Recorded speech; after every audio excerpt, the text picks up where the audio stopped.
And welcome to this week's segment of In the Know. All eyes on Capitol Hill today as the House of Representatives is set to vote on the tentative debt ceiling bill that President Joe Biden and House Speaker Kevin McCarthy agreed on over the weekend in hopes of preventing the nation from defaulting on its debt. Congress has less than a week to approve a deal before the June 5th deadline.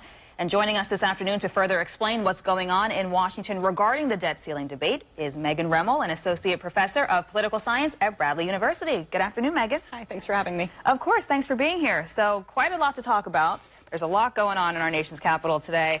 Regarding the debt ceiling, what is the disagreement about on Capitol Hill? So the disagreement is being framed by both sides right now as just a fight about raising the debt ceiling in terms of how that relates to future spending.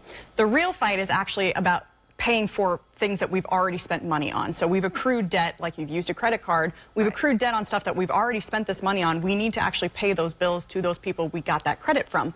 And so that's the real fight right now. So in terms of like the future of the American economy, the global economy, there is no debate. The debt ceiling has to be raised. It's trying to actually figure out, so in the future, what that spending should look like. Now, that really should be done through the legislation itself that authorizes spending in these particular policy areas rather than the debt ceiling. The debt ceiling should actually be a completely, entirely separate issue. But they've been conflated right now. And so it's being framed as though this is about cutting money in the future. Right now, it's just, can we pay our actual bills? Got it. Okay, that makes sense. And what are some of the pros and cons of having a debt ceiling? So debt ceilings are odd.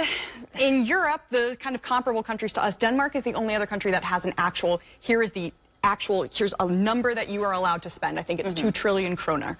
And for them, that is a number they will never, ever reach in their debt. For us, we also have picked kind of an arbitrary number. Other countries have debt limits, but it's based as a percentage of their GDP output. So it kind of accounts for fluctuations in the economy. So if your economy is booming, you can accrue a bigger debt. If your economy is shrinking, you can't accrue as much debt.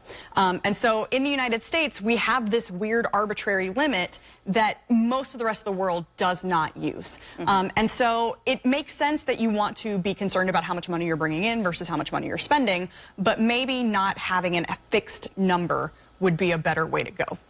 Okay, gotcha. So you think that would be more efficient for the country? I think one of the reasons why neither the Democrats nor the Republicans are ever going to get rid of the debt ceiling, even if they have unified government, is because it looks bad to say, like, well, we're no longer concerned about the national debt.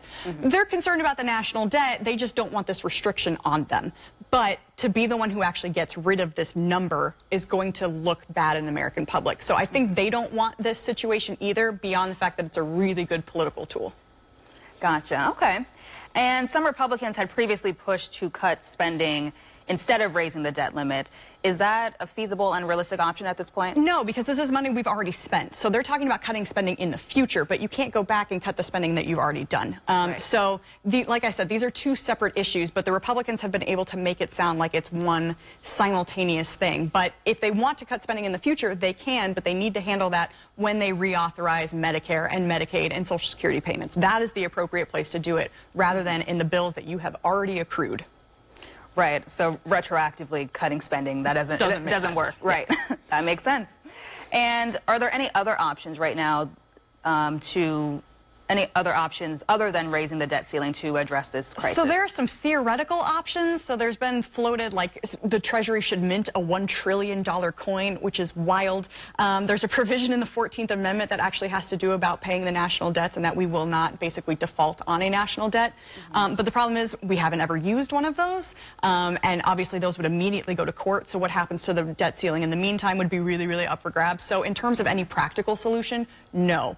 Congress has to vote to raise a debt ceiling. Okay. Otherwise, the nation will default on its debt. Yes, and at that point, we don't know what will happen. Other countries have defaulted on their debts, but they've been a much, much smaller portion of the world economy, and so the ripple effects for us, if you think interest rates are high now, they will skyrocket if we default. We will absolutely lose our credit rating. We will lose the ability to kind of offer a lot of payments that people rely on, like Social Security and Medicare and Medicaid and VA benefits. And so it will have a pretty immediate effect on both Americans and people around the world. And that's something we don't want. No.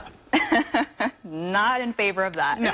Well, hopefully they come to an agreement on Capitol Hill. Yeah, the House is supposed to vote tonight, so we'll see what happens. But at that point, it's going to get really slow in the Senate because the Senate, there's been talk about wanting to offer amendments, and there's certain rules about how long they have to be able to have to discuss amendments. So if they vote on it, it would be maybe the earliest this weekend, probably closer to Monday, which is when the Treasury Department says we will default. Right, that is the day. All right. Well, thank you so much, Megan, for providing some in-depth analysis here. We really appreciate it. It's a lot to wrap our heads around and a lot to understand, so we appreciate you just kind of helping us grasp what's happening in Washington.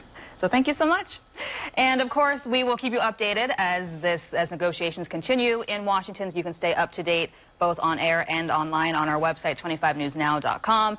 And if you or someone you know would like to join us here on In the Know, you can head to our website, 25newsnow.com, and click on the Features tab and go ahead and submit a request for In the Know. And we'll take a look at it, and we hope to have you on in just a little bit. Stick with us now. We'll be right back.